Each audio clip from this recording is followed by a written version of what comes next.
खबर शामिल कंदासीं। जैकमाबाद में एजी दस्ती जी रिपोर्ट मुताबिक़ जैकमाबाद में ट्रेजरी वारनि जी मनमस्ती हेल्थ डिपार्टमेंट वारनि जो रिस्क अलाउंस बग़ैर कंहिं सबब कटे छॾियो।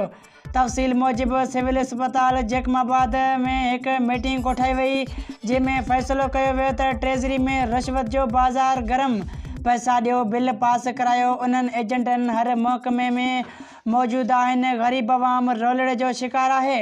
सिविल अस्पताल जे अॻुवाणनि जो चवणु आहे त सिंध जे हर ज़िले में रिस्क अलाउंस न कटियो वियो आहे, पर ज़िले जैकमाबाद ट्रेजरी वारनि बिना कंहिं जवाज़ जे असांजो रिस्क अलाउंस कटे छॾियो, जेको असां सां नाइंसाफ़ी अहिड़ी इंसाफ़ी ख़ातिरी सां हर तरह मज़म्मत कयूं था ऐं असां ट्रेजरी ऑफिस जैकमाबाद वारनि खे चिता था ॾियूं त असांजो रिस्क अलाउंस अगरि जे सूमर ॾींहं ते न लॻायो वियो त पोइ असां सिविल अस्पताल में एहतिजाज धरणो हणंदासीं, OPD जो बाइकाट कंदासीं, जंहिंजा ज़िम्मेवार ट्रेजरी ऑफिस जा ऑफिसर ऐं अमलो ऐं प्राइवेट कमु कंदड़ जेके सीटनि ते वेही रिश्वत एवज़ कमु करे रहिया आहिनि। ऐं असां अपील कयूं था DC जैकमाबाद खे त ट्रेजरी ऑफिस वारनि ख़िलाफ़ सख़्ती सां नोटिस वठनि।